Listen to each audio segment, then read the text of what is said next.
check this out. For today's video, high pressure check plus.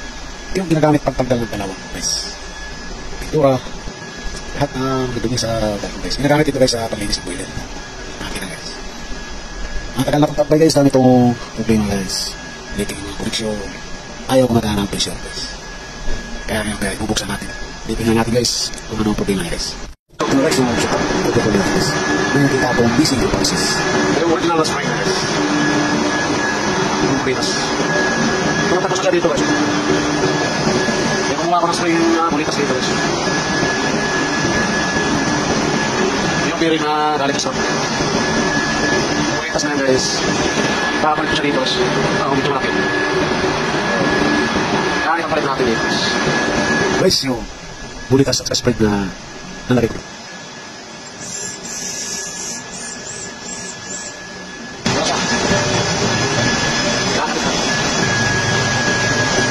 Tapos na guys yung masimple guys. Ititestin natin guys kung lalakas ba yung pressure guys. Guys, check this out.